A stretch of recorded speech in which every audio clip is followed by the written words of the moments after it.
George S. Patton, the whole story narrated straight from Wikipedia, start to finish. Let's dive in. George Smith Patton Jr. was a general in the United States Army who commanded the 7th Army in the Mediterranean theater of World War II, then the 3rd Army in France and Germany after the Allied invasion of Normandy in June 1944. Born in 1885, Patton attended the Virginia Military Institute and the United States Military Academy at West Point. He studied fencing and designed the M1913 cavalry saber, more commonly known as the Patton saber. He competed in the modern pentathlon at the 1912 Summer Olympics in Stockholm, Sweden, finishing in 5th place. Patton entered combat during the Pancho Villa expedition of 1916, the United States' first military action using motor vehicles. He fought in World War I as part of the Tank Corps. He commanded the U.S. Tank School in France, then led tanks into combat, and was wounded near the end of the war.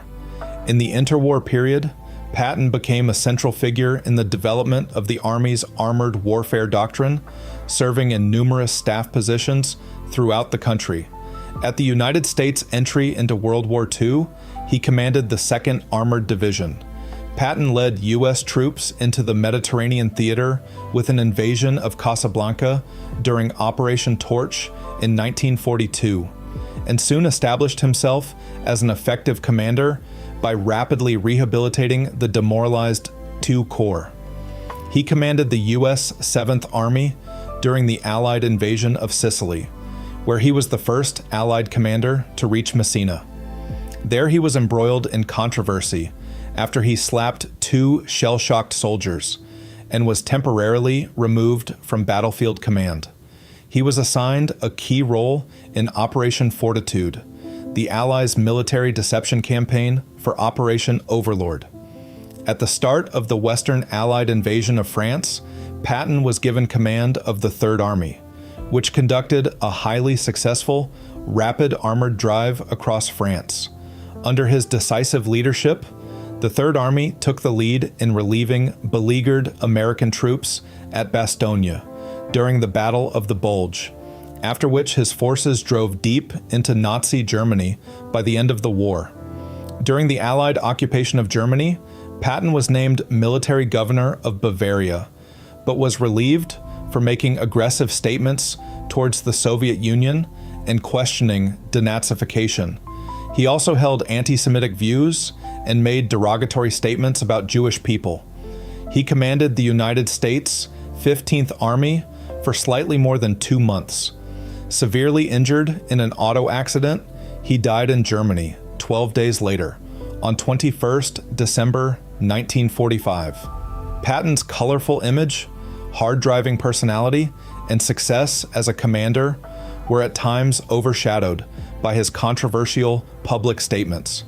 His philosophy of leading from the front and his ability to inspire troops with attention-getting, vulgarity-laden speeches, such as his famous address to the 3rd Army, were received favorably by his troops, but much less so by a sharply divided Allied high command. His sending the doomed Task Force Baum to liberate his son-in-law, Lieutenant Colonel John K. Waters, from a prisoner of war camp further damaged his standing with his superiors. His emphasis on rapid and aggressive offensive action proved effective, and he was regarded highly by his opponents in the German high command. The 1970 Oscar-winning biographical film, Patton helped popularize his image. Early life. George Smith Patton Jr.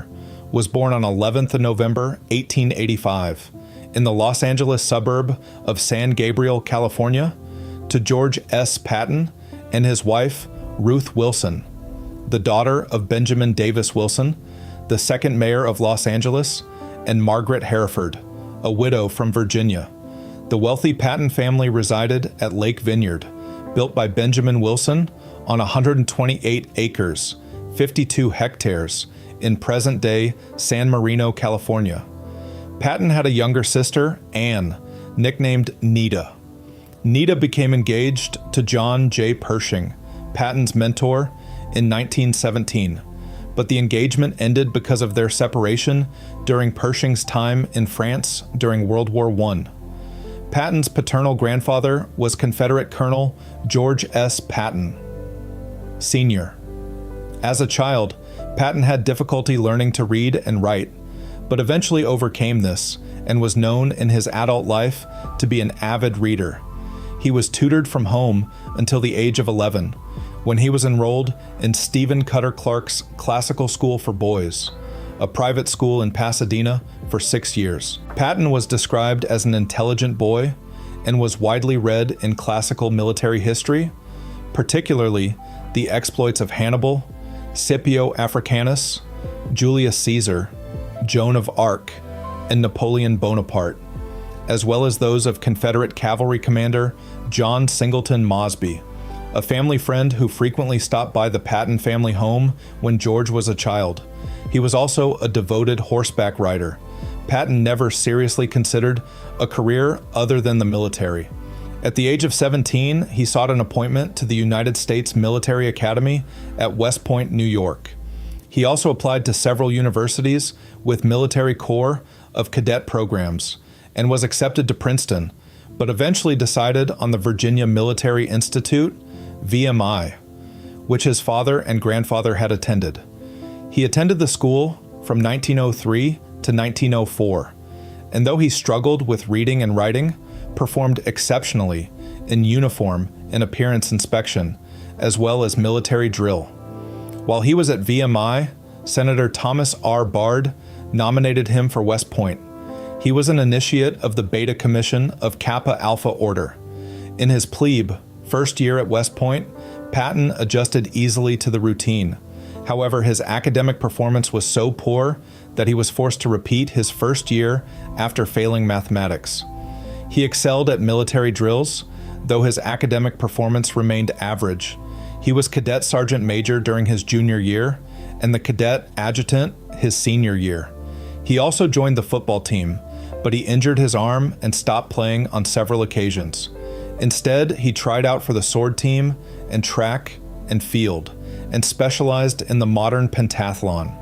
He competed in this sport in the 1912 Summer Olympics in Stockholm, and he finished in 5th place, right behind 4 Swedes. Patton graduated number 46 out of 103 cadets at West Point on 11th of June 1909, and received a commission as a 2nd lieutenant in the cavalry branch of the United States Army. At age 24, Patton married Beatrice Banning Eyre, the daughter of Boston industrialist Frederick Eyre, on 26 May 1910 in Beverly Farms, Massachusetts. They had 3 children: Beatrice Smith, born March 1911, Ruth Ellen, born February 1915, and George Patton IV, born December 1923. Patton's wife Beatrice died on 30th of September 1953 from a ruptured aneurysm after falling while riding her horse in a hunt with her brother and others at the Myopia Hunt Club in South Hamilton, Massachusetts. Patton was an Episcopalian, Ancestry. The Patton family was of Scottish, Irish, Scots-Irish, French, English, and Welsh ancestry. His great-grandmother came from an aristocratic Welsh family, descended from many Welsh lords of Glamorgan, which had an extensive military background. Patton believed he had formerly lived as a soldier and took pride in mystical ties with his ancestors. Though not directly descended from George Washington, Patton traced some of his English colonial roots to Lawrence Washington. He was also descended from England's King Edward I through Edward's son, Edmund of Woodstock, 1st Earl of Kent. Family belief held the Pattons were descended from 16 barons who had signed Magna Carta. Patton believed in reincarnation, stating that he had fought in previous battles and wars before his time. Additionally, his ancestry was very important to him, forming a central part of his personal identity. The first Patton in North America was Robert Patton, born in Ayr, Scotland. He emigrated from Glasgow to Culpeper, Virginia, in either 1769 or 1770. George Patton Jr.'s paternal grandfather was George Smith Patton, who commanded the 22nd Virginia Infantry under Jubal Early in the Civil War and was killed in the Third Battle of Winchester. His great-uncle Waller T. Patton was killed in Pickett's charge, leading the 7th Virginia Infantry Regiment during the Battle of Gettysburg. Patton also descended from Hugh Mercer, a Scottish brigadier general who had been killed in the Battle of Princeton during the American Revolutionary War.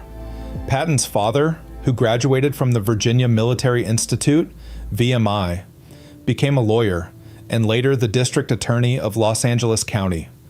Patton's maternal grandfather was Benjamin Davis Wilson, a merchant who had been the second mayor of Los Angeles. His father was a wealthy rancher and lawyer who owned a 1,000-acre, 400 hectares, ranch near Pasadena, California. Wilson had married into one of the original Southern California settler families by marrying Ramona Yorba, who was the daughter of prominent California, Spanish and Mexican settlers in California, Bernardo Yorba, after whom the city of Yorba Linda is named. Patton is also a descendant of French Huguenot Louis Dubois. Early military career. Patton's first posting was with the 15th Cavalry at Fort Sheridan, Illinois, where he established himself as a diligent leader who impressed superiors with his dedication. In late 1911, Patton was transferred to Fort Myer, Virginia, where many of the Army's senior leaders were stationed, befriending Secretary of War Henry L. Stimson. Patton served as his aide at social functions on top of his regular duties as quartermaster for his troop. Patton had a high-pitched voice and worried that this would make it impossible for him to inspire his troops. 1912 Olympics. For his skill in running and fencing, Patton was selected as the Army's entry for the first modern pentathlon at the 1912 Summer Olympics in Stockholm, Sweden. Patton was the only American among the 42 pentathletes, who were all officers. Patton placed 21st on the pistol range, 7th in swimming, 4th in fencing, 6th in the equestrian competition, and 3rd in the foot race, finishing 5th overall and 1st among the non-Swedish competitors. There was some controversy concerning his performance in the pistol shooting competition, in which he used a .38 caliber U.S. Army issue pistol, while most of the other competitors chose caliber firearms. He claimed that the holes in the paper from his early shots were so large that a later bullet passed through them, but the judges decided that one of his bullets missed the target completely. Modern competitions at this level frequently now employ a moving backdrop specifically to track multiple shots through the same hole. If his assertion was correct, Patton would likely have won an Olympic medal in the event. The judge's ruling was upheld. Patton's only comment on the matter was, "The high spirit of sportsmanship and generosity manifested throughout speaks volumes for the character of the officers of the present day. There was not a single incident of a protest or any unsportsmanlike quibbling or fighting for points which I may say marred some of the other civilian competitions at the Olympic Games. Each man did his best and took what fortune sent them like a true soldier. And at the end, we all felt more like good friends and comrades than rivals in a severe competition. Yet this spirit of friendship in no manner detracted from the zeal with which all strove for success." Sword design. Following the 1912 Olympics, Patton traveled to Saumur, France, where he learned fencing techniques from Adjutant Charles Clary, a French master of arms and instructor of fencing at the cavalry school there. Bringing these lessons back to Fort Myer, Patton redesigned saber combat doctrine for the U.S. cavalry, favoring thrusting attacks over the standard slashing maneuver and designing a new sword for such attacks. He was temporarily assigned to the office of the Army Chief of Staff, and in 1913, the first 20,000 of the Model 1913 cavalry saber, popularly known as the Patton saber, were ordered. Patton then returned to Saumur to learn advanced techniques before bringing his skills to the Mounted Service School at Fort Riley, Kansas, where he would be both a student and a fencing instructor. He was the first Army officer to be designated Master of the Sword, a title denoting the school's top instructor in swordsmanship. Arriving in September 1913, he taught fencing to other cavalry officers, many of whom were senior to him in rank. Patton graduated from this school in June 1915. He was originally intended to return to the 15th Cavalry, which was bound for the Philippines. Fearing this assignment would dead-end his career, Patton traveled to Washington, D.C. during 11 days of leave and convinced influential friends to arrange a reassignment for him to the 8th Cavalry at Fort Bliss, Texas. Anticipating that instability in Mexico might boil over into a full-scale civil war. In the meantime, Patton was selected to participate in the 1916 Summer Olympics, scheduled to be held in Berlin. But that Olympiad was canceled due to World War I. Pancho Villa Expedition. In 1915, Lieutenant Patton was assigned to border patrol duty with a troop of the 8th Cavalry, based in Sierra Blanca. During his time in the town, Patton took to wearing his Colt M1911 in his belt rather than a holster. His firearm discharged accidentally one night in a saloon, so he swapped it for an ivory-handled Colt single-action Army revolver, a weapon that would later become an icon of Patton's image. In March 1916, Mexican forces loyal to Pancho Villa crossed into New Mexico and raided the border town of Columbus. The violence in Columbus killed several Americans. In response, the U.S. launched the Pancho Villa expedition into Mexico. Chagrined to discover that his unit would not participate, Patton appealed to Expedition Commander John J. Pershing and was named his personal aide for the expedition.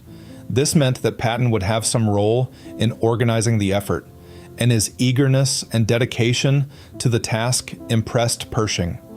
Patton modeled much of his leadership style after Pershing, who favored strong, decisive actions and commanding from the front. As an aide, Patton oversaw the logistics of Pershing's transportation and acted as his personal courier. In mid-April, Patton asked Pershing for the opportunity to command troops and was assigned to Troop C of the 13th Cavalry to assist in the manhunt for Villa and his subordinates. His initial combat experience came on 14th of May, 1916, in what would become the first motorized attack in the history of U.S. warfare. A force of 10 soldiers and 2 civilian guides under Patton's command, with the 6th Infantry in 3 Dodge touring cars, surprised 3 of Villa's men during a foraging expedition, killing Julio Cardenas and 2 of his guards. It was not clear if Patton personally killed any of the men, but he was known to have wounded all 3. The incident garnered Patton both Pershing's good favor and widespread media attention as a bandit killer. Shortly after, he was promoted to first lieutenant, while a part of the 10th Cavalry on 23rd May 1916. Patton remained in Mexico until the end of the year. President Woodrow Wilson forbade the expedition from conducting aggressive patrols deeper into Mexico, so it remained encamped in the Mexican border states for much of that time. In October, Patton briefly retired to California after being burned by an exploding gas lamp. He returned from the expedition permanently in February 1917. World War I. After the Villa expedition, Patton was detailed to Front Royal, Virginia to oversee horse procurement for the Army, but Pershing intervened on his behalf. After the United States entered World War I in April 1917, and Pershing was named commander of the American Expeditionary Forces, AEF, on the Western Front, Patton requested to join his staff. Patton was promoted to captain on 15th May 1917 and left for Europe, among the 180 men of Pershing's advance party, which departed 28th May and arrived in Liverpool, England on 8th June. Taken as Pershing's personal aide, Patton oversaw the training of American troops in Paris until September, then moved to Chaumont and was assigned as a post adjutant, commanding the headquarters company overseeing the base. Patton was dissatisfied with the post and began to take an interest in tanks, as Pershing sought to give him command of an infantry battalion. While in a hospital for jaundice, Patton met Colonel Fox Connor, who encouraged him to work with tanks instead of infantry. On 10th November 1917, Patton was assigned to establish the AEF Light Tank School. He left Paris and reported to the French Army's tank training school at Champleux, near Orly, where he drove a Renault FT light tank. On 20 November, the British launched an offensive towards the important rail center of Cambrai, using an unprecedented number of tanks. At the conclusion of his tour on 1st December, Patton went to Albert, 30 miles, 48 kilometers from Cambrai, to be briefed on the results of this attack by the Chief of Staff of the British Tank Corps, Colonel J.F.C. Fuller. On the way back to Paris, he visited the Renault factory to observe French tanks being manufactured. Patton was promoted to major on 26th January 1918. He received the first 10 tanks on 23rd March 1918 at the tank school at Bourg, a small village close to Langres, Haute-Marne Département. The only U.S. soldier with tank driving experience, Patton personally backed 7 of the tanks off the train. In the post, Patton trained tank crews to operate in support of infantry and promoted its acceptance among reluctant infantry officers. He was promoted to lieutenant colonel on 3rd April 1918 and attended the Command and General Staff College in Langres.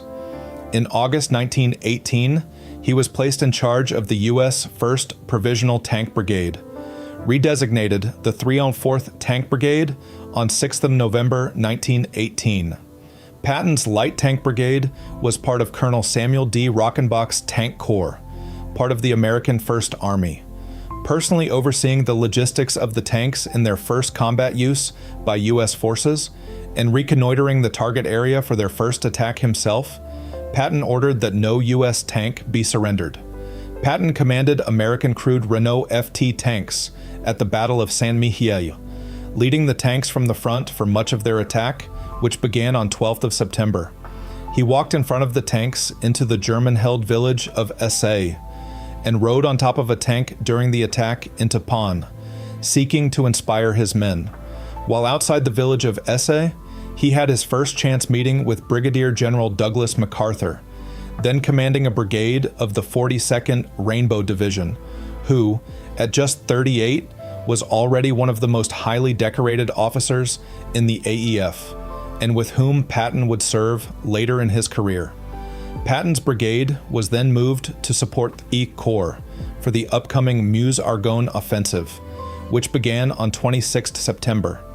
He personally led a troop of tanks through thick fog as they advanced 5 miles, 8 kilometers, into German lines. Around 09, Patton was wounded while leading 6 men and a tank in an attack on German machine guns near the town of Chepi.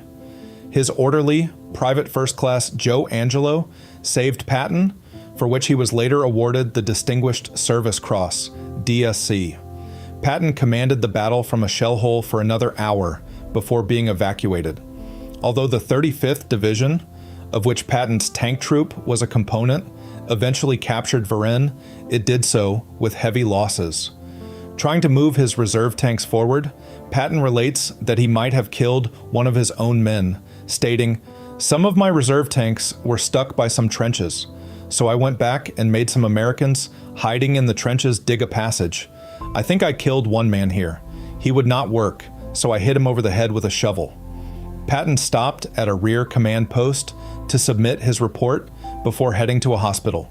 Sereno E. Brett, commander of the U.S. 326th Tank Battalion, took command of the brigade in Patton's absence. Patton wrote in a letter to his wife, "The bullet went into the front of my left leg and came out just at the crack of my bottom, about 2 inches to the left of my rectum. It was fired at about 50 meters, 160 feet, so made a hole about the size of a silver dollar where it came out. While recuperating from his wound, Patton was promoted to temporary colonel in the Tank Corps of the U.S. National Army on 17th October. He returned to duty on 28th October, but saw no further action before hostilities ended on his 33rd birthday with the armistice of 11th November 1918.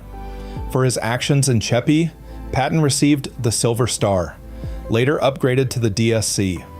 The citation for the medal read, "The President of the United States of America, authorized by Act of Congress, 9th of July, 1918, takes pleasure in presenting the Distinguished Service Cross to Colonel Armor George Smith Patton Jr., ASN 0-2605, United States Army, for extraordinary heroism in action while serving with Tank Corps AEF near Chepi, France, 26th September 1918.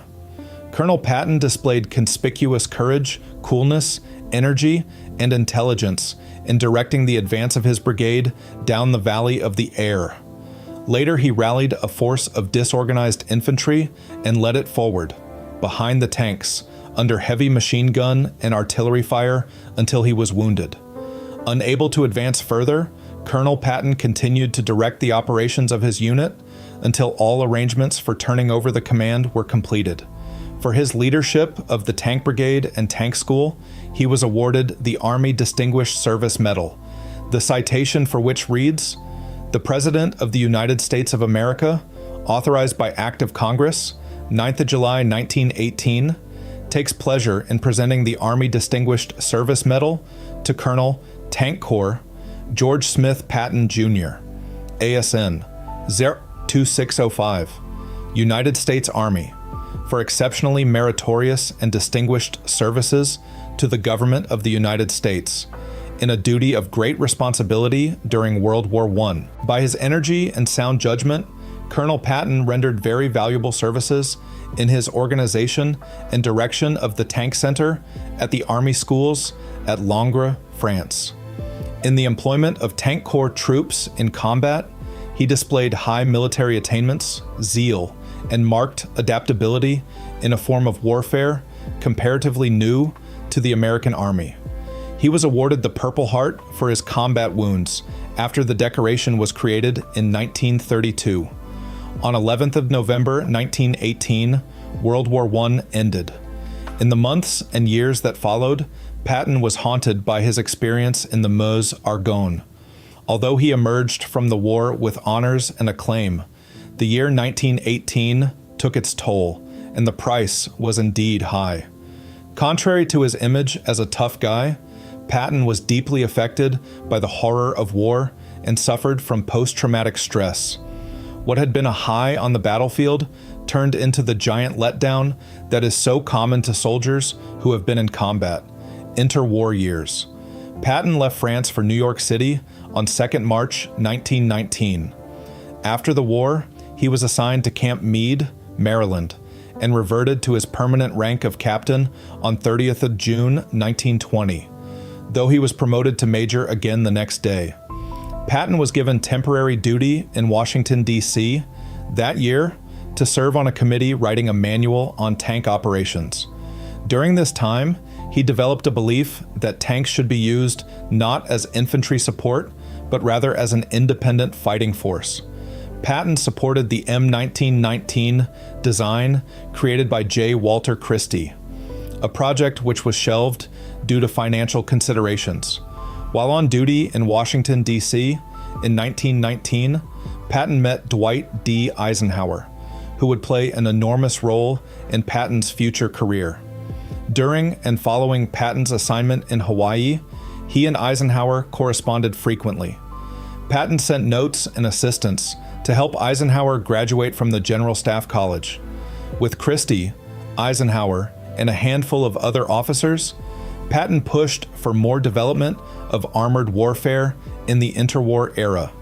These thoughts resonated with Secretary of War Dwight Davis, but the limited military budget and prevalence of already established infantry and cavalry branches meant the U.S. would not develop its armored core much until 1940. On 30th September 1920, then Major Patton relinquished command of the 304th Tank Brigade and was reassigned to Fort Myer as commander of 3rd Squadron, 3rd Cavalry. Loathing duty as a peacetime staff officer, he spent much time writing technical papers and giving speeches on his combat experiences at the General Staff College. In July 1921, Patton became a member of the American Legion Tank Corps. Post number 19. Major Patton led the rescue effort after the January 1922 blizzard destroyed the Knickerbocker Theater in D.C. From 1922 to mid-1923, he attended the Field Officers Course at the Cavalry School at Fort Riley. Then he attended the Command and General Staff College from mid-1923 to mid-1924, graduating 25th out of 248. In August 1923, Patton saved several children from drowning when they fell off a yacht during a boating trip off Salem, Massachusetts. He was awarded the Silver Life-Saving Medal for this action. He was temporarily appointed to the General Staff Corps in Boston, Massachusetts, before being reassigned as G1 and G2 of the Hawaiian Division at Schofield Barracks in Honolulu in March 1925. Patton was made G3 of the Hawaiian Division for several months, before being transferred in May 1927 to the office of the Chief of Cavalry in Washington, D.C., where he began to develop the concepts of mechanized warfare. A short-lived experiment to merge infantry, cavalry, and artillery into a combined arms force was canceled after U.S. Congress removed funding. Patton left this office in 1931, returned to Massachusetts, and attended the Army War College, becoming a distinguished graduate in June 1932. In July 1932, Patton, still a major, was executive officer of the 3rd Cavalry, which was ordered to Washington by Army Chief of Staff General Douglas MacArthur. Patton took command of the 600 troops of the 3rd Cavalry, and on 28th July, MacArthur ordered Patton's troops to advance on protesting veterans known as the Bonus Army with tear gas and bayonets. Patton was dissatisfied with MacArthur's conduct, as he recognized the legitimacy of the veterans' complaints and had himself earlier refused to issue the order to employ armed force to disperse the veterans. Patton later stated that, though he found the duty most distasteful, he also felt that putting the marchers down prevented an insurrection and saved lives and property. He personally led the 3rd Cavalry down Pennsylvania Avenue, dispersing the protesters. Patton also encountered his former orderly, Joe Angelo, as one of the marchers and forcibly ordered him away, fearing such a meeting might make the headlines.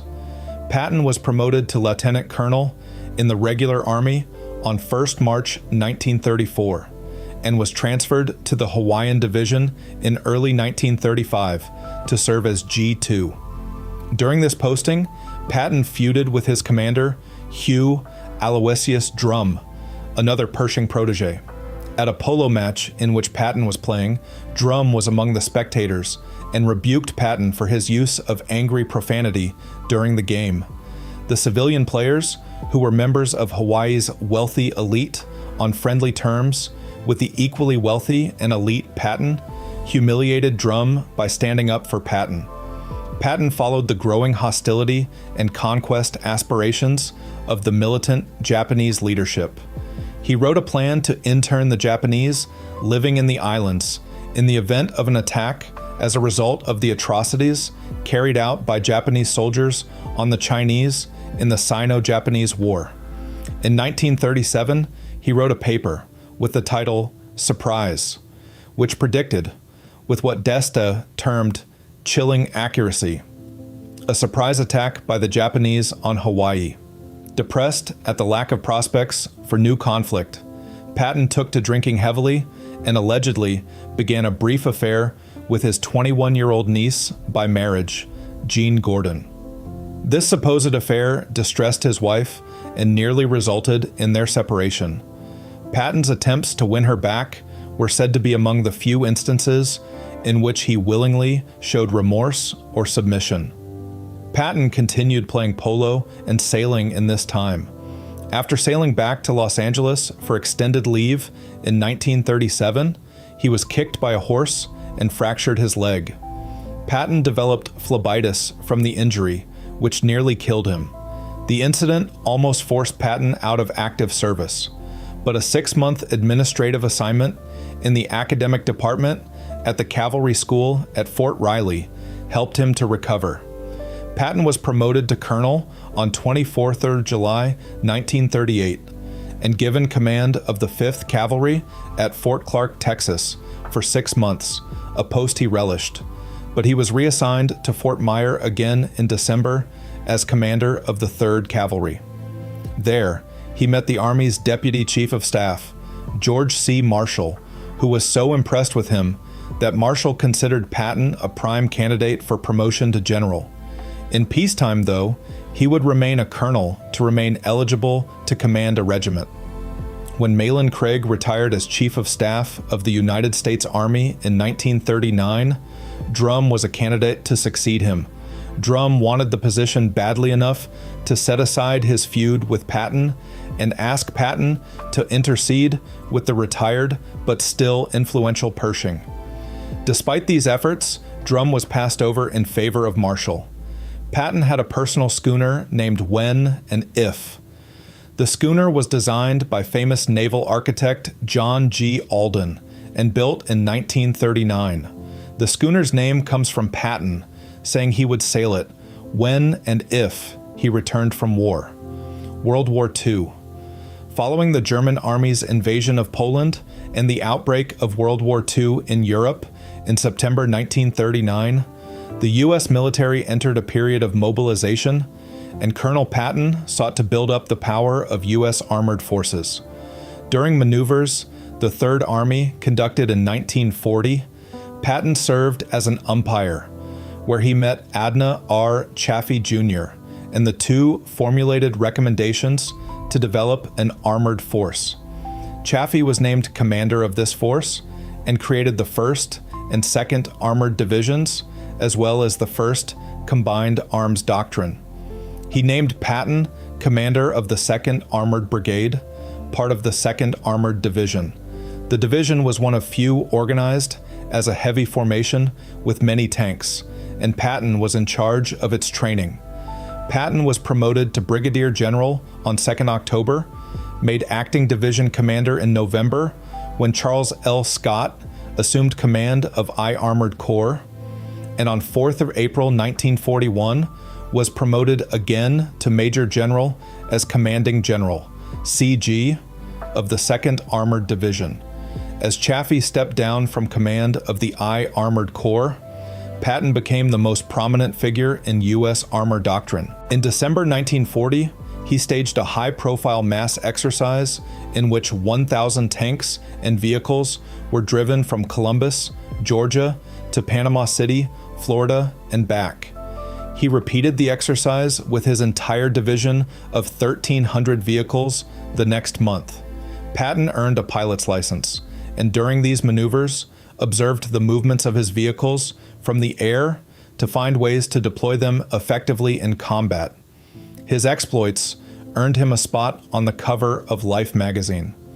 General Patton led the division during the Tennessee maneuvers in June 1941 and was lauded for his leadership, executing 48 hours worth of planned objectives in only 9.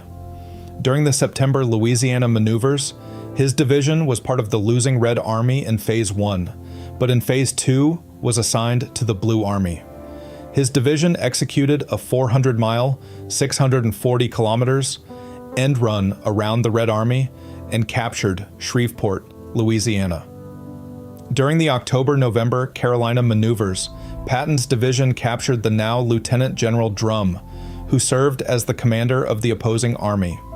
The general was greatly embarrassed and became the subject of mockery. After soldiers from Isaac D. White's battalion detained Drum, the exercise umpires ruled that the circumstances would not have transpired in combat, so he was allowed to return to his headquarters, enabling the exercise to continue and for Drum to save face. Despite the umpire's actions, the incident indicated to senior leaders that Hugh Drum might not be prepared to command large bodies of troops under the modern battlefield conditions the Army would face in World War II. Thus, he was not considered for field command.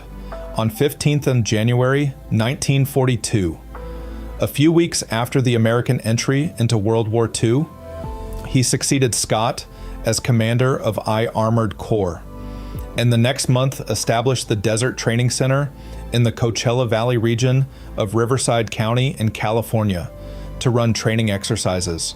He commenced these exercises in late 1941 and continued them into the summer of 1942. Patton chose a 10,000-acre, 40 square kilometers expanse of desert area about 50 miles, 80 kilometers, southeast of Palm Springs. From his first days as a commander, Patton strongly emphasized the need for armored forces to stay in constant contact with opposing forces. His instinctive preference for offensive movement was typified by an answer Patton gave to war correspondents in a 1944 press conference. In response to a question on whether the Third Army's rapid offensive across France should be slowed to reduce the number of U.S. casualties, Patton replied, "Whenever you slow anything down, you waste human lives." It was around this time that a reporter, after hearing a speech where Patton said that it took blood and brains to win in combat, began calling him Blood and Guts. The nickname would follow him for the rest of his life. Soldiers under his command were known at times to have quipped, "Our blood, his guts." Nonetheless, he was known to be admired widely by the men under his charge. North African Campaign. Under Lieutenant General Dwight D. Eisenhower, the Supreme Allied Commander, Patton was assigned to help plan the Allied invasion of French North Africa as part of Operation Torch in the summer of 1942. Patton commanded the Western Task Force, consisting of 33,000 men in 100 ships, in landings centered on Casablanca, Morocco. The landings, which took place on 8 November 1942, were opposed by Vichy French forces, but Patton's men quickly gained a beachhead and pushed through fierce resistance. Casablanca fell on 11th November, and Patton negotiated an armistice with French General Charles Nogues. The Sultan of Morocco was so impressed that he presented Patton with the Order of Wissam Alaouite, with the citation, "Les lions dans leur tanière tremblent en le voyant approcher." The lions in their dens tremble at his approach. Patton oversaw the conversion of Casablanca into a military port and hosted the Casablanca Conference in January 1943. On 6th March 1943, following the defeat of the U.S. II Corps by the German Afrika Korps, commanded by General Feldmarschall Erwin Rommel, at the Battle of Kasserine Pass, Patton replaced Major General Lloyd Fredendall as commanding general of the II Corps, and was promoted to lieutenant general. Soon thereafter, he had Major General Omar Bradley reassigned to his corps as its deputy commander. With orders to take the battered and demoralized formation into action in 10 days' time, Patton immediately introduced sweeping changes, ordering all soldiers to wear clean, pressed, and complete uniforms, establishing rigorous schedules, and requiring strict adherence to military protocol. He continuously moved throughout the command, talking with men, seeking to shape them into effective soldiers. He pushed them hard and sought to reward them well for their accomplishments. His uncompromising leadership style is evidenced by his orders for an attack on a hill position near Gafsa, in which he ended by reportedly saying, "I expect to see such casualties among officers, particularly staff officers, as will convince me that a serious effort has been made to capture this objective." Patton's training was effective, and on 17th March, the U.S. 1st Infantry Division took Gafsa, participating in the indecisive Battle of El Gueter. and pushing a German and Italian armored force back twice. In the meantime, on 5 April, he removed Major General Orlando Ward, commanding the 1st Armored Division, after its lackluster performance at Macknacy against numerically inferior German forces. Advancing on Gabus, Patton's corps pressured the Mareth Line. During this time, he reported to British General Sir Harold Alexander, commander of the 18th Army Group, and came into conflict with Air Vice Marshal Sir Arthur Conyngham about the lack of close air support being provided for his troops. By the time his force reached Gabes, the Germans had abandoned it. He then relinquished command of the 2nd Corps to Bradley and returned to the Armored Corps in Casablanca to help plan Operation Husky, the Allied invasion of Sicily. Fearing U.S. troops would be sidelined, he convinced British commanders to allow them to continue fighting through to the end of the Tunisia campaign before leaving on this new assignment. Sicily Campaign. For Operation Husky, the invasion of Sicily, Patton was to command the 7th United States Army, dubbed the Western Task Force, in landings at Gela, Skogliti, and Licata, to support landings by General Sir Bernard Montgomery's British 8th Army. Patton's Wani Armored Corps was officially redesignated the 7th Army just before his force of 90,000 landed before dawn on D-Day, 10th of July, 1943, on beaches near the town of Licata. The armada was hampered by wind and weather, but despite this, the 3 U.S. infantry divisions involved, the 3rd, 1st, and 45th, secured their respective beaches. They then repulsed counterattacks at Gela, where Patton personally led his troops against German reinforcements from the Hermann Göring Division. Initially ordered to protect the British forces' left flank, Patton was granted permission by Alexander to take Palermo after Montgomery's forces became bogged down on the road to Messina. As part of a provisional corps under Major General Geoffrey Keyes, the 3rd Infantry Division under Major General Lucian Truscott covered 100 miles, 160 kilometers, in 72 hours, arriving at Palermo on 21st of July. Patton then set his sights on Messina. He sought an amphibious assault, but it was delayed by lack of landing craft, and his troops did not land at Santo Stefano until 8th August, by which time the Germans and Italians had already evacuated the bulk of their troops to mainland Italy. He ordered more landings on 10 August by the 3rd Infantry Division, which took heavy casualties but pushed the German forces back and hastened the advance on Messina. A 3rd landing was completed on 16th August, and by 22 Aus that day, Messina fell to his forces. By the end of the battle, the 200,000-man 7th Army had suffered 7,500 casualties and killed or captured 113,000 Axis troops and destroyed 3,500 vehicles. Still, 40,000 German and 70,000 Italian troops escaped to Italy with 10,000 vehicles. Patton's conduct in this campaign met with several controversies. He was also frequently in disagreement with Terry de la Mesa Allen Sr. and Theodore Roosevelt Jr., though often then conceding to their relief, in line with Bradley's view.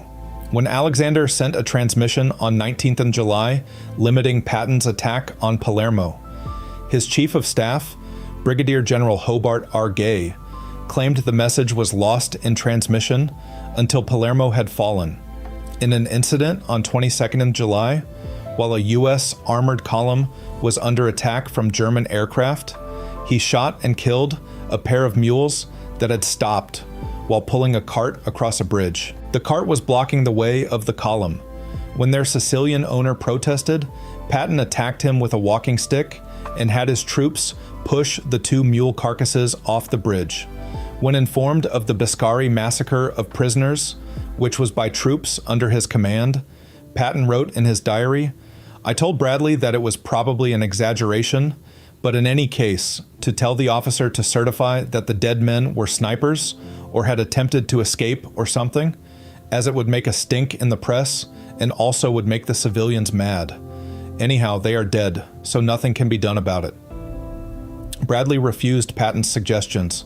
Patton later changed his mind. After he learned that the 45th Division's Inspector General found no provocation on the part of the prisoners, they had been slaughtered. Patton is reported to have said, "Try the bastards." 2 soldiers were tried for the Biscari massacre, both of whom claimed in their defense that they were acting under orders from Patton not to take prisoners if enemy combatants continued to resist within 200 yards of their position. Major General Everett Hughes, an old friend of Patton's, defended him, asserting that Patton had not, at any time, advocated the destruction of prisoners of war under any circumstances. James J. Weingartner argues that Patton's innocence in inciting violence against prisoners of war is uncertain, stating that the testimony of multiple witnesses indicated beyond a reasonable doubt that Patton had urged the killing of enemy troops who continued to resist at close quarters, even if they offered to surrender.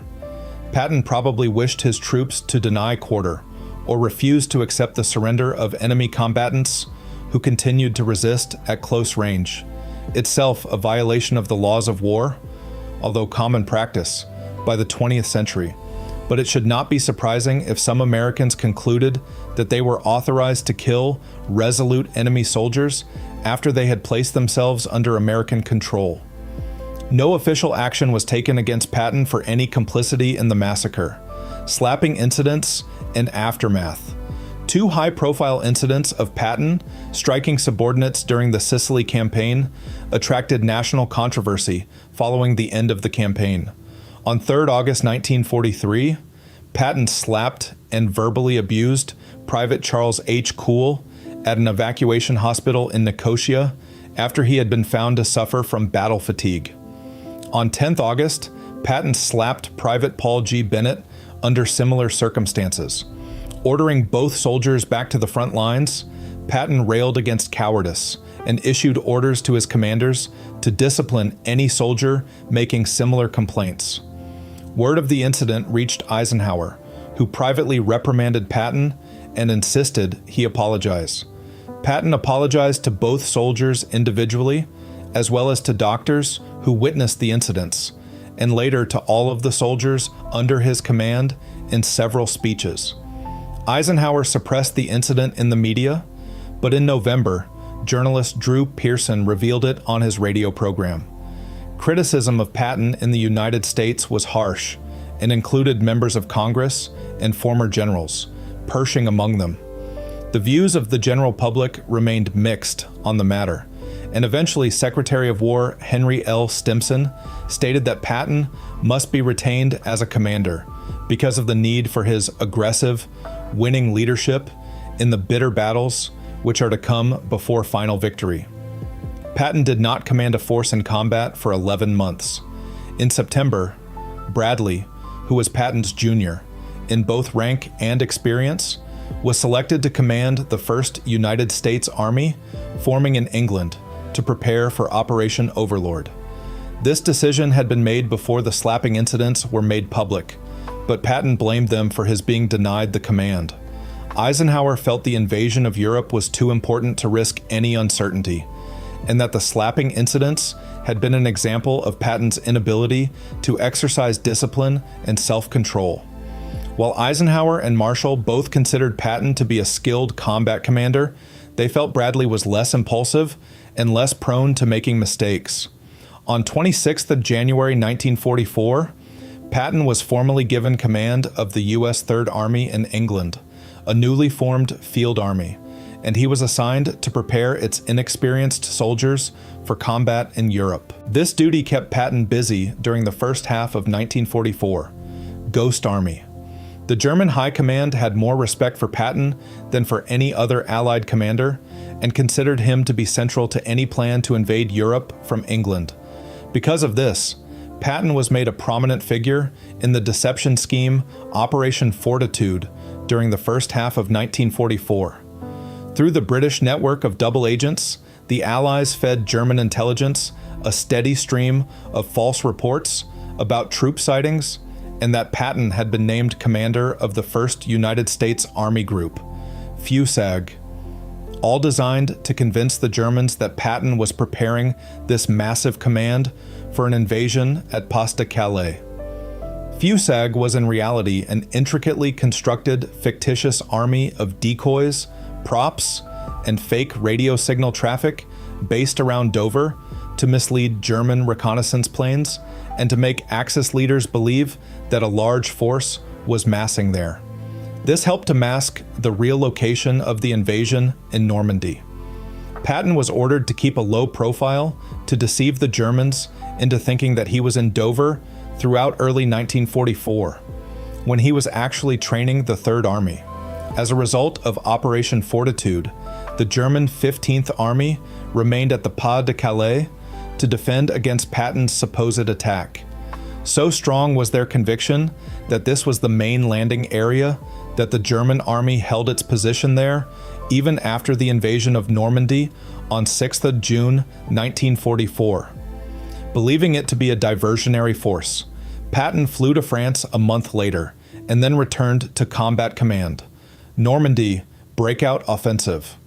Sailing to Normandy throughout July, Patton's Third Army formed on the extreme right, west, of the Allied land forces and became operational at noon on 1st August 1944 under Bradley's 12th United States Army Group. The Third Army simultaneously attacked west into Brittany, south, east toward the Seine, and north, assisting in trapping several 100,000 German soldiers in the Falaise pocket between Falaise and Argentan. Patton's strategy with his army favored speed and aggressive offensive action, though his forces saw less opposition than did the other three Allied field armies in the initial weeks of its advance. The Third Army typically employed forward scout units to determine enemy strength and positions. Self-propelled artillery moved with the spearhead units and was sighted well forward, ready to engage protected German positions with indirect fire. Light aircraft, such as the Piper L-4 Cub, served as artillery spotters and provided airborne reconnaissance. Once located, the armored infantry would attack using tanks as infantry support. Other armored units would then break through enemy lines and exploit any subsequent breach, constantly pressuring withdrawing German forces to prevent them from regrouping and reforming a cohesive defensive line. The U.S. armor advanced using reconnaissance by fire, and the .50 caliber M2 Browning heavy machine gun proved effective in this role, often flushing out and killing German Panzerfaust teams waiting in ambush, as well as breaking up German infantry assaults against the armored infantry. The speed of the advance forced Patton's units to rely heavily on air reconnaissance and tactical air support. The Third Army had by far more military intelligence, G2 officers at headquarters specifically designated to coordinate airstrikes, than any other army. Its attached close air support group was Nanantinas Tactical Air Command, commanded by Brigadier General Otto P. Wayland. Developed originally by General Elwood Quesada of 9 Tactical Air Command for the First Army in Operation Cobra, the technique of armored column cover, in which close air support was directed by an air traffic controller in one of the attacking tanks, was used extensively by the Third Army. Each column was protected by a standing patrol of 3 to 4 P-47 and P-51 fighter bombers as a combat air patrol, CAP. In its advance from Avranches to Argentan, the Third Army traversed 60 miles, 97 kilometers, in just 2 weeks. Patton's force was supplemented by ultra-intelligence, for which he was briefed daily by his G2, Colonel Oscar Koch, who apprised him of German counterattacks and where to concentrate his forces. Equally important to the advance of Third Army columns in northern France was the rapid advance of the supply echelons. Third Army logistics were overseen by Colonel Walter J. Muller, Patton's G4, who emphasized flexibility, improvisation, and adaptation for Third Army supply echelons, so forward units could rapidly exploit a breakthrough. Patton's rapid drive to Lorraine demonstrated his keen appreciation for the technological advantages of the U.S. Army. The major U.S. and Allied advantages were in mobility and air superiority. The U.S. Army had more trucks, more reliable tanks, and better radio communications, all of which contributed to a superior ability to operate at a rapid offensive pace. Lorraine Campaign. Patton's Third Army was sent to Lorraine. Despite its proximity to Germany, Lorraine was not the Allies' preferred invasion route in 1944. Except for its cities of Nancy and Metz, the region contained few significant military objectives. Once the Third Army had penetrated Lorraine, there would still be no first-rate military objectives on entering Germany. The Saar's industrial region, while significant, was of secondary importance when compared to the great Ruhr industrial complex farther north. Patton's offensive came to a halt on 31st August 1944, as the Third Army ran out of fuel near the Mosel River, just outside Metz. Patton expected that the theater commander would keep fuel and supplies flowing to support his advance, but Eisenhower favored a broad front approach to the ground war effort, believing that a single thrust would have to drop off flank protection and would quickly lose its punch. Patton had planned to reach the River Moselle, leap it in one bound, bypass Metz, and head straight for the Rhenish cities of Mainz and Mannheim, deep in the Third Reich, but his units were restricted in fuel by the broad front strategy, on one occasion receiving just 25,390 gallons of fuel, only 1/18 of what Patton had asked for. His units were also running short of ammunition. Still within the constraints of a very large effort overall, Eisenhower gave Montgomery and his 21st Army Group a higher priority for supplies for Operation Market Garden, although no supplies were diverted from Patton's Third Army. 3 British transport companies were lent to American forces on 6 August, for 8 days, not being returned until 4 September.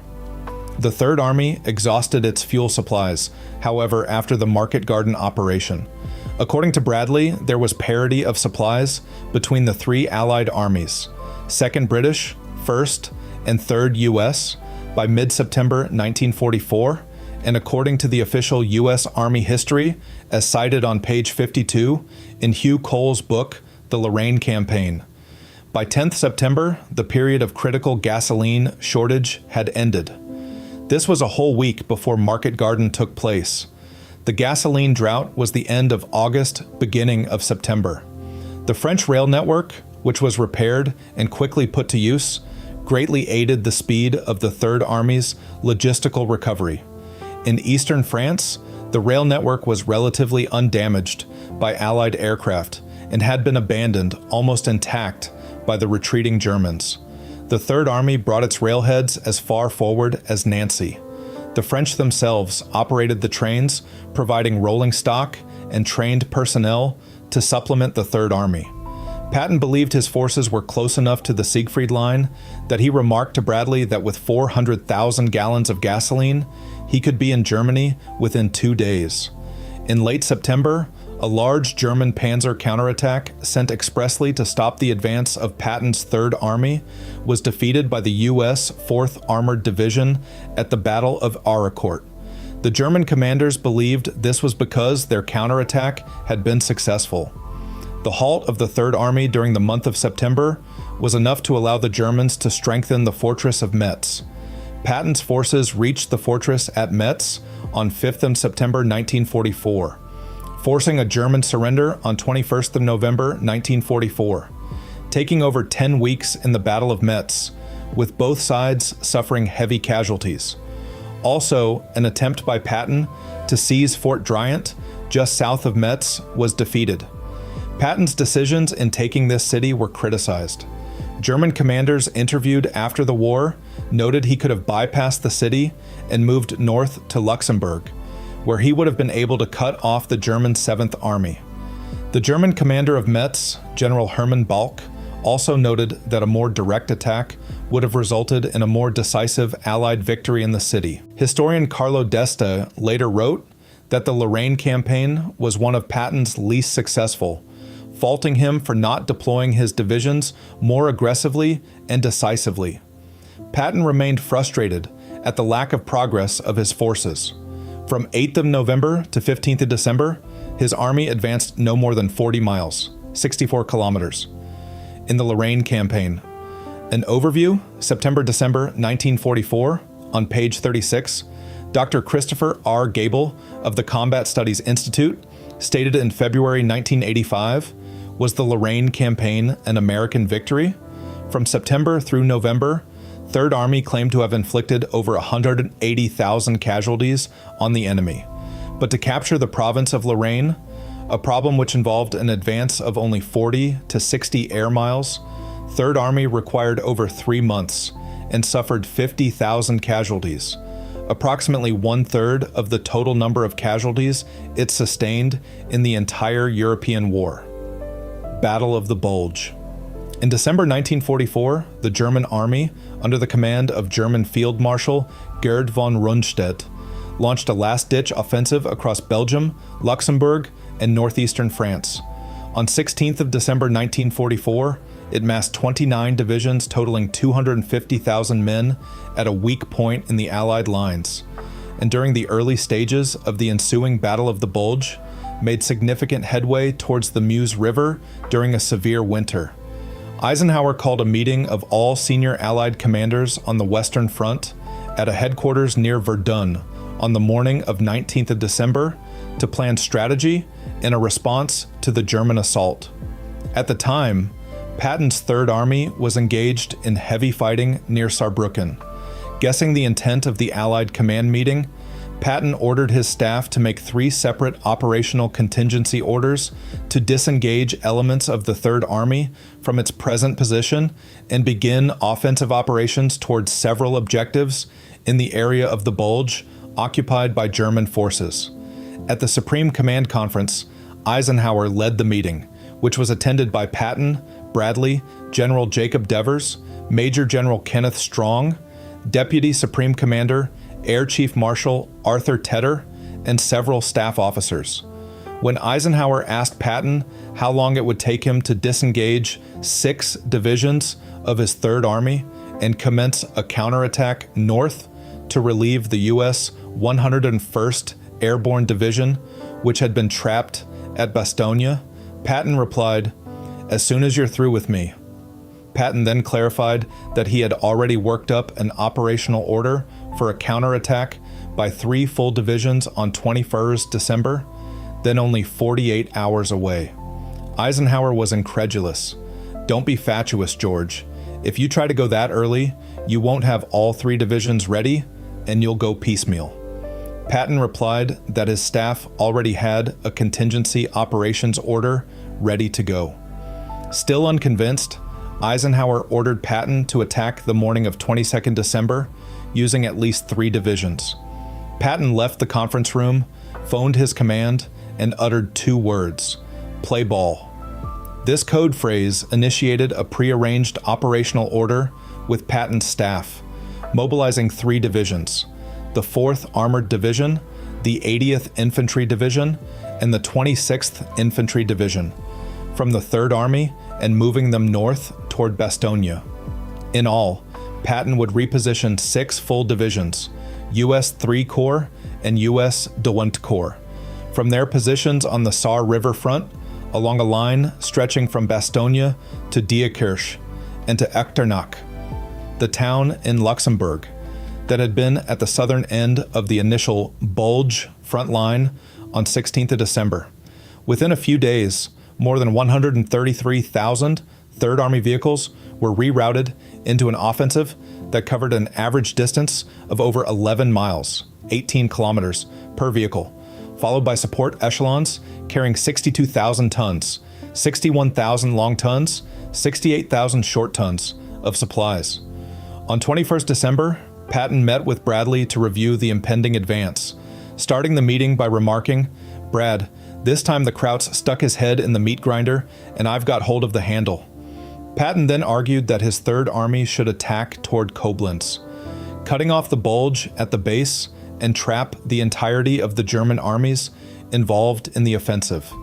After briefly considering this, Bradley vetoed it, since he was less concerned about killing large numbers of Germans than he was in arranging for the relief of Bastogne before it was overrun. Desiring good weather for his advance, which would permit close ground support by U.S. Army Air Force's tactical aircraft, Patton ordered the 3rd Army chaplain, Colonel James Hugh O'Neill, to compose a suitable prayer. He responded with, "Almighty and most merciful Father, we humbly beseech thee, of thy great goodness, to restrain these immoderate rains with which we have had to contend. Grant us fair weather for battle.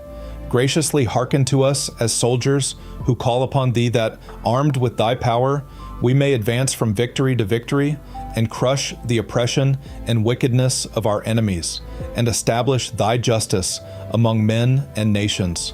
Amen." When the weather cleared soon after, Patton awarded O'Neill a Bronze Star Medal on the spot. On 26th of December 1944, the first spearhead units of the 3rd Army's 4th Armored Division reached Bastogne, opening a corridor for relief and resupply of the besieged forces. Patton's ability to disengage 6 divisions from frontline combat during the middle of winter, then wheel north to relieve Bastogne, was one of his most remarkable achievements during the war. He later wrote that the relief of Bastogne was the most brilliant operation we have thus far performed, and it is, in my opinion, the outstanding achievement of the war. This is my biggest battle. Advance into Germany. By February, the Germans were in full retreat. On 23rd February 1945, the U.S. 94th Infantry Division crossed the Saar River and established a vital bridgehead at Serrig, through which Patton pushed units into the Saarland. Patton had insisted upon an immediate crossing of the Saar River against the advice of his officers. Historians such as Charles Whiting have criticized this strategy as unnecessarily aggressive. Once again, Patton found other commands given priority on gasoline and supplies. To obtain these, 3rd Army Ordnance units passed themselves off as 1st Army personnel, and in one incident, they secured thousands of gallons of gasoline from a 1st Army dump.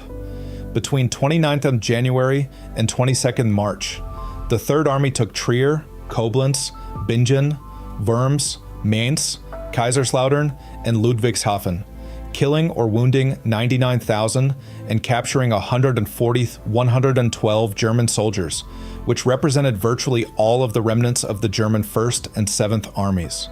An example of Patton's sarcastic wit was broadcast when he received orders to bypass Trier, as it had been decided that 4 divisions would be needed to capture it. When the message arrived, Trier had already fallen. Patton rather caustically replied, "Have taken Trier with 2 divisions. Do you want me to give it back?" The 3rd Army began crossing the Rhine River after constructing a pontoon bridge on 22nd March, 2 weeks after the 1st Army crossed it at Remagen, and Patton slipped a division across the river that evening. Patton later boasted he had urinated into the river as he crossed. On 26 March 1945, Patton sent Task Force Baum, consisting of 314 men, 16 tanks, and assorted other vehicles, 50 miles, 80 kilometers, behind German lines to liberate the prisoner of war camp Oflag Thained B, near Hammelburg. Patton knew that one of the inmates was his son-in-law, Lieutenant Colonel John K. Waters. The raid was a failure, and only 35 men made it back. The rest were either killed or captured, and all 57 vehicles were lost. Patton reported this attempt to liberate Oflag the 13th B as the only mistake he made during World War II. When Eisenhower learned of the secret mission, he was furious. Patton later said he felt the correct decision would have been to send a combat command, which is a force about 3 times larger. By April, resistance against the 3rd Army was tapering off, and the force's main efforts turned to managing some 400,000 German prisoners of war. On 14th April 1945, Patton was promoted to general, a promotion long advocated by Stimson in recognition of Patton's battle accomplishments during 1944. Later that month, Patton, Bradley, and Eisenhower toured the Merker salt mine as well as the Ohrdruf concentration camp, and seeing the conditions of the camp firsthand caused Patton great disgust.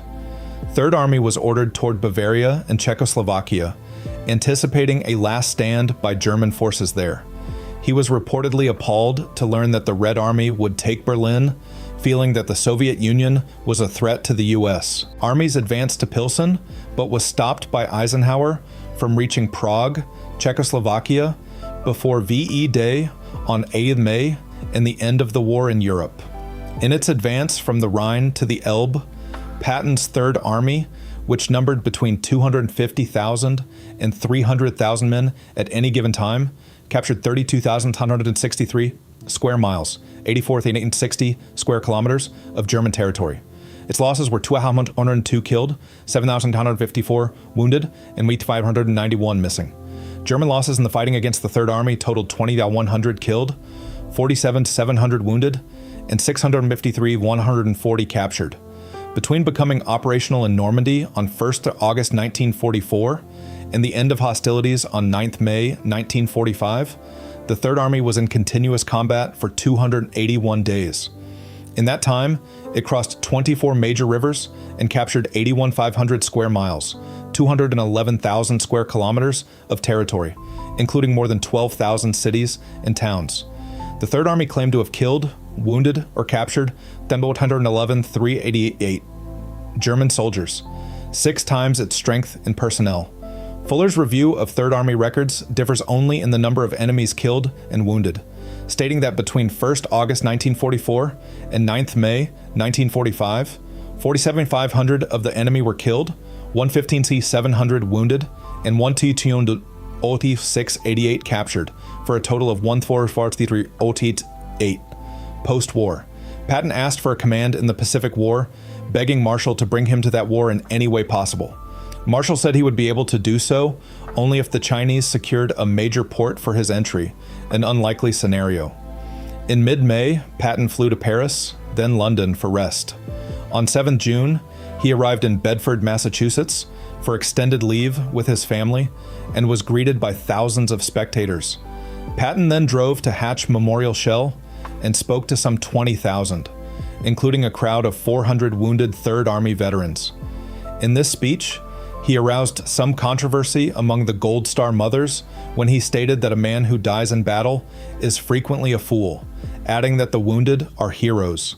Patton spent time in Boston before visiting and speaking in Denver, and visiting Los Angeles, where he spoke to a crowd of 100,000 at the Memorial Coliseum.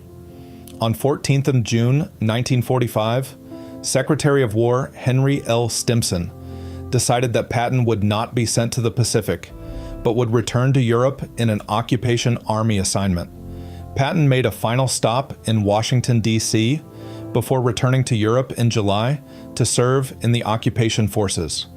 Patton was appointed as military governor of Bavaria, where he led the Third Army in denazification efforts.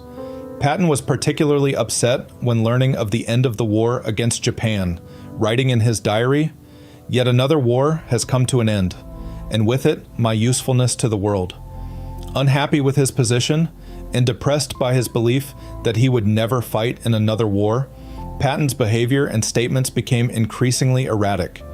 Various explanations beyond his disappointments have been proposed for Patton's behavior at this point.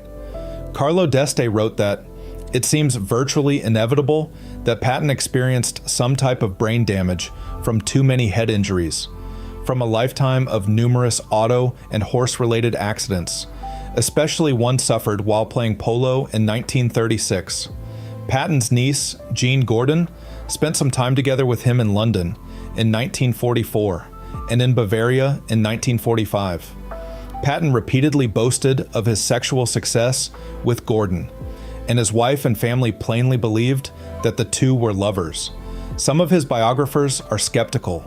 Hirschson said that the relationship was casual. Showalter believes that Patton, under severe physical and psychological stress, made up claims of sexual conquest to prove his virility.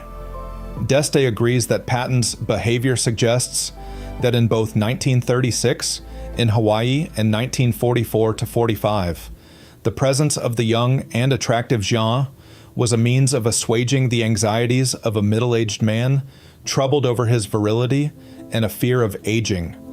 Whether or not Gordon was sexually involved with Patton, she also loved a young married captain, who returned to his wife in September 1945, leaving Gordon despondent. Denazification controversy and antisemitism. Patton attracted controversy as military governor when it was noted that several former Nazi Party members continued to hold political posts in the region. Privately, Patton expressed a soldier's respect for the Germans as adversaries and a resistance to removing Nazi Party members from power. "I had never heard," he wrote to his wife B, "that we fought to denazify Germany. Live and learn. What we are doing is to utterly destroy the only semi-modern state in Europe so that Russia can swallow the whole. Actually, the Germans are the only decent people in Europe." Patton, in his new role, oversaw the displaced persons camps in Bavaria, which contained a majority of Jews who had survived Germany's concentration camps in the Holocaust. He refused to have Jewish chaplains at his headquarters. Patton decided to keep the Jews detained, according to his diary, because he thought releasing them could lead to violence and rearrests. He also resisted Eisenhower's orders to evict Germans from their homes in order to house Jews.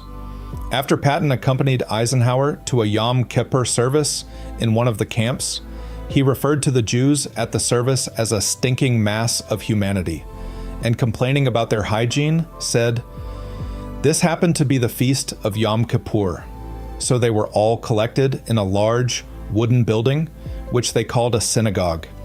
It behooved General Eisenhower to make a speech to them. We entered the synagogue, which was packed with the greatest stinking bunch of humanity I have ever seen. When we got about halfway up, the head rabbi, who was dressed in a fur hat similar to that worn by Henry VIII of England and in a surplice heavily embroidered and very filthy, came down and met the general. The smell was so terrible that I almost fainted, and actually about 3 hours later lost my lunch as the result of remembering it. Of course, I have seen them since the beginning, and marveled that beings alleged to be made in the form of God can look the way they do or act the way they act." Patton also claimed that there is a very Semitic influence in the press. "The noise against me is only the means by which the Jews and the communists are attempting, and with good success, the further dismemberment of Germany." Biographer Martin Blumenson, who was Third Army historian and also edited Patton's papers, sums up this period tersely. Clearly, he had become delusional. Patton continued to make numerous anti-Semitic comments. He remarked that displaced Jews were locusts, lower than animals, and lost to all decency. In one diary entry, he wrote that Jews were a subhuman species without any of the cultural or social refinements of our times, relieved of command. Patton faced questions from the press about his reluctance to denazify post-war Germany, but he noted that most of the people with experience in infrastructure management had been compelled to join the party in the war. He compared Nazis to Democrats and Republicans, bringing negative press stateside and angering Eisenhower. Eisenhower ordered him to hold a press conference correcting his statements, but Patton instead repeated them. On 28th of September 1945, after a heated exchange with Eisenhower over the Denazification controversy, Patton was relieved of his military governorship. He was relieved of command of the Third Army on 7th of October, and he concluded his farewell remarks by saying, "All good things must come to an end. The best thing that has ever happened to me thus far is the honor and privilege of having commanded the Third Army." Patton also believed Germany could be a strong ally against the Soviet Union. According to Anthony Cave Brown in Bodyguard of Lies, Patton was relieved of command of the Third Army by Eisenhower just after the end of the war for stating publicly that America had been fighting the wrong enemy, Germany, instead of Russia. Patton's final assignment was to command the U.S. 15th Army, based in Bad Nauheim. The 15th Army at this point consisted only of a small headquarters staff working to compile a history of the war in Europe. Patton had accepted the post because of his love of history, but he quickly lost interest. He began traveling, visiting Paris, Rennes, Chartres, Brussels, Metz, Reims, Luxembourg, and Verdun. Then he went to Stockholm, where he reunited with other athletes from the 1912 Olympics. Patton decided that he would leave his post at the 15th Army and not return to Europe once he left for Christmas leave on 10 December. He intended to discuss with his wife whether he would continue in a stateside post or retire from the Army. Eisenhower returned to the United States to become the Chief of Staff of the U.S. Army, and Patton was appointed interim commander of U.S. Army Europe on 11th November 1945. He served in the position until relieved by General Joseph T. McNarney on 26th November. Accident and death. Patton's Chief of Staff, Major General Hobart Gay, invited him on a pheasant hunting trip on 9th of December 1945 near Speyer, Germany, to lift his spirits. He noted derelict cars along the side of the road and said, "How awful war is. Think of the waste." Moments later, the 1938 Cadillac limousine, in which they were driven by PFC Horace Woodring, collided with an American Army truck driven by T5 Robert L. Thompson. Patton's regular driver was Sergeant Francis Jeep Sanza, but he had left the Army in November 1945. Gay and others were only slightly injured, but Patton hit his head on the glass partition that separated the front and back seats. He began bleeding from a gash to the head and complained that he was paralyzed and having trouble breathing. He was taken to a hospital in Heidelberg, where he was found to have a compression fracture and dislocation of the cervical third and fourth vertebrae, resulting in a broken neck and cervical spinal cord injury that rendered him paralyzed from the neck down. Patton spent most of the next 12 days in spinal traction to decrease the pressure on his spine. All non-medical visitors were forbidden to see him, except for his wife Beatrice, who was flown in from the States. Patton was told he had no chance of ever riding a horse or resuming normal life again. To this he commented, "This is a hell of a way to die." He died in his sleep of pulmonary edema and congestive heart failure at about 6:00 p.m. on 21st December 1945 at age 60. On 24th of December, Patton's body was buried at the American Military Cemetery in the Ham District of Luxembourg City, alongside wartime casualties of the Third Army, in accordance with his request to be buried with his men. Initially, in the middle of a plot like every other service member's, his grave was being visited by large numbers of people, causing damage to the cemetery grounds, so his remains were moved to a location at the front of the plots, where his grave still is. Legacy. According to Martin Blumenson, Patton epitomized the fighting soldier in World War II. He exercised unique leadership by his ability to obtain the utmost, some would say more than the maximum, response from American combat troops. Through his charisma, exemplified by a flamboyant and well-publicized image, he stimulated American troops to an aggressive desire to close with and destroy the enemy. He personified the offensive spirit, the ruthless drive, and the will for victory in battle. As the outstanding exponent of combat effectiveness, particularly with respect to the employment of armored forces, that is, the combined use of tanks, motorized infantry, and self-propelled artillery, closely supported by tactical aircraft, Patton brought the blitzkrieg concept to perfection. Patton's colorful personality, hard-driving leadership style, and success as a commander produced a mixed and often contradictory image when coupled with his frequent political missteps. His great oratory skill is seen as integral to his ability to inspire troops under his command. Historian Terry Brighton concluded that Patton was arrogant, publicity-seeking, and personally flawed, but among the greatest generals of the war. His impact was substantial on armored warfare and leadership, with the U.S. Army adopting many of his aggressive strategies for its training programs following his death. Many military officers claim inspiration from his legacy.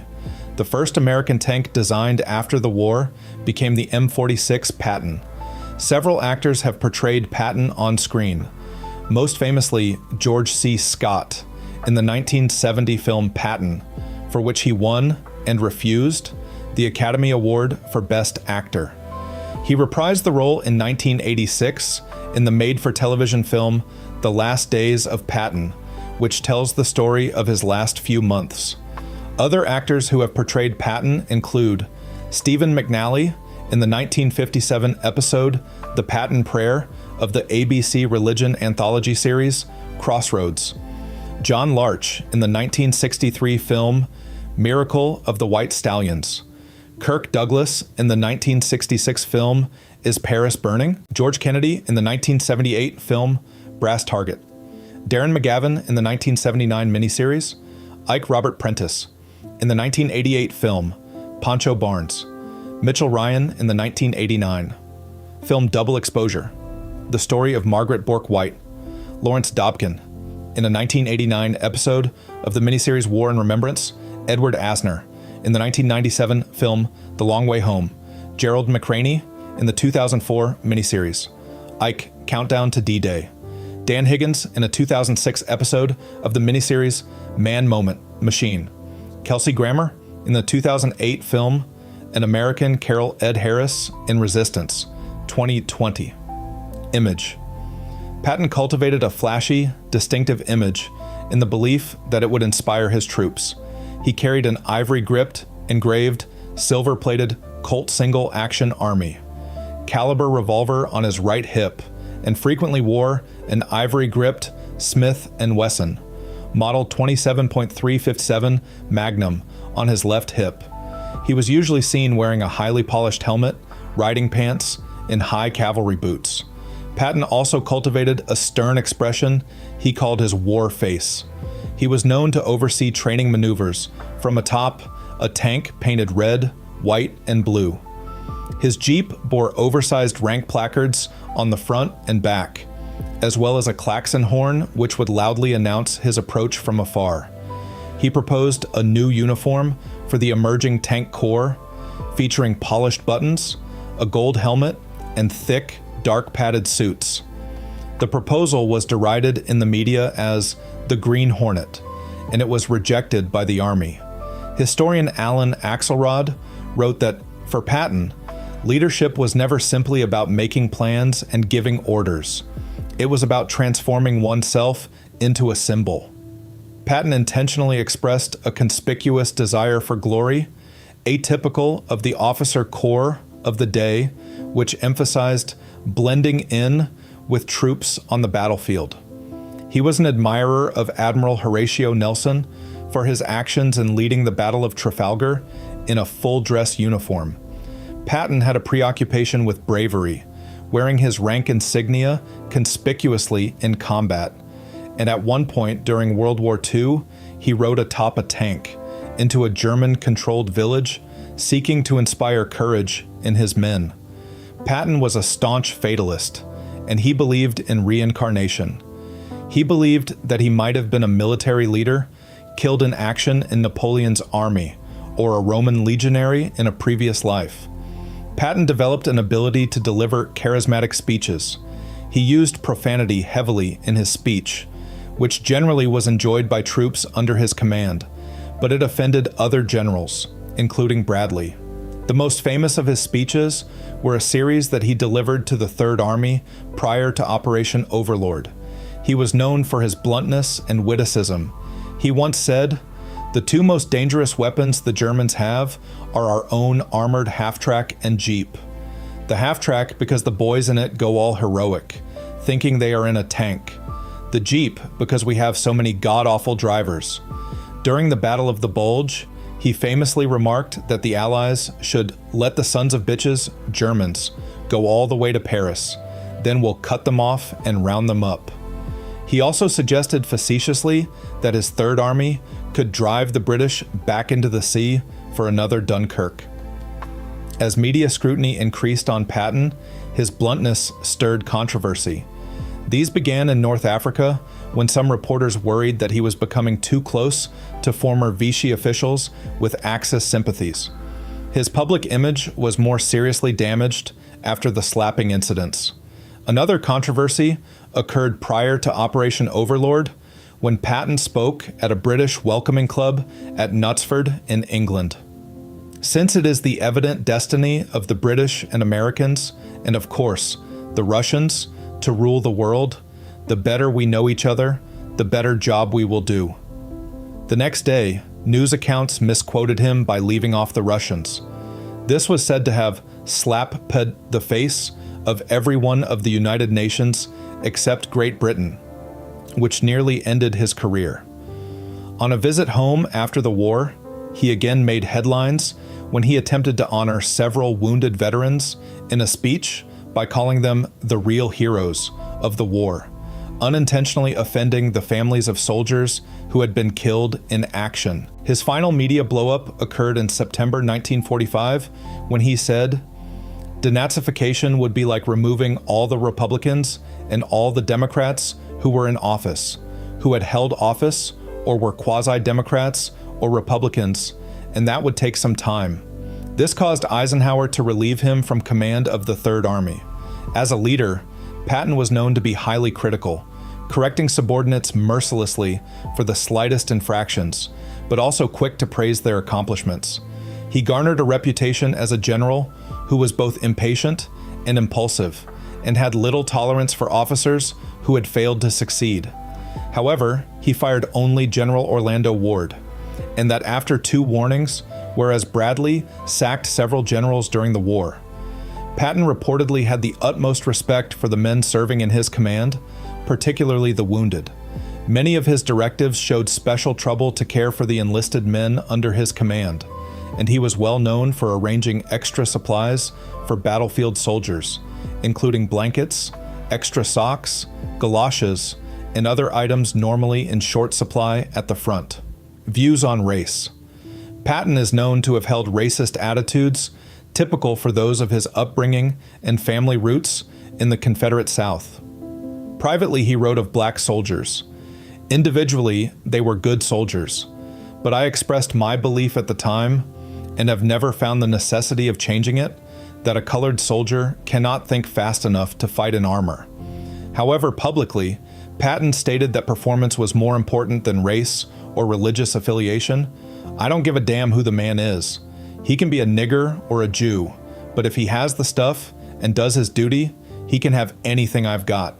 By God, I love him." Patton called heavily on the black troops under his command. Historian Hugh Cole noted Patton was the first general in the U.S. to integrate black and white soldiers into the same rifle companies. Additionally, the one man Patton spent the most time with during World War II was his aide and personal valet, Sergeant Major William George Meeks. Meeks was an African-American career soldier and considered a personal confidant by General Patton. Patton admired Russia as a political entity, but was disdainful of Russians as a people. He frequently referred to them as Mongols and Asiatic, and believed that Russia was a bigger threat to Europe than Germany, as viewed by Allied leaders. On 1 February 1945, Eisenhower wrote a memo ranking the military capabilities of his subordinate American generals in Europe. General Bradley and the Army Air Force's General Carl Spaatz shared the number 1 position. Walter Bedell Smith was ranked number 3, and Patton number 4. Eisenhower revealed his reasoning in a 1946 review of the book Patton and His Third Army. George Patton was the most brilliant commander of an army in the open field that our or any other service produced, but his army was part of a whole organization, and his operations part of a great campaign. Eisenhower believed that other generals should be given the credit for planning the successful Allied campaigns across Europe, in which Patton was merely a brilliant executor. Eisenhower's overall view of Patton's military value is revealed in his refusal to even consider sending him home after the slapping incidents of 1943, after which he privately remarked, "Patton is indispensable to the war effort, one of the guarantors of our victory.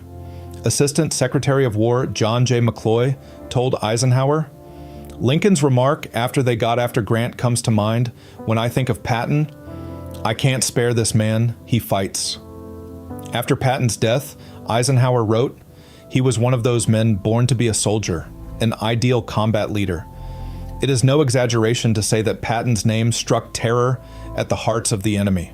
Historian Carlo D'Este insisted that Bradley disliked Patton both personally and professionally, but Bradley's biographer, Jim DeFelice, noted that the evidence indicated otherwise. President Franklin D. Roosevelt appeared to greatly esteem Patton and his abilities, stating, "He is our greatest fighting general and sheer joy."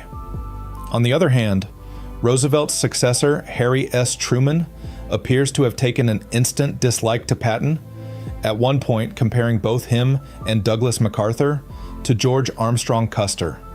For the most part, British commanders did not hold Patton in high regard. General Alan Brooke noted in January 1943, "I had heard of him, but I must confess that his swashbuckling personality exceeded my expectation. I did not form any high opinion of him, nor had I any reason to alter this view at any later date. A dashing, courageous, wild, and unbalanced leader, good for operations requiring thrust and push, but at a loss in any operation requiring skill and judgment." One exception was Field Marshal Bernard Montgomery, who admired Patton's ability to command troops in the field, if not his strategic judgment. Other Allied commanders were even more impressed. The Free French in particular.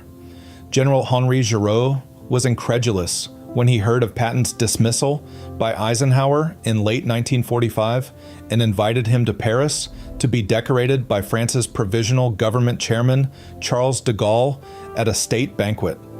At the banquet, de Gaulle gave a speech placing Patton's achievements alongside those of Napoleon.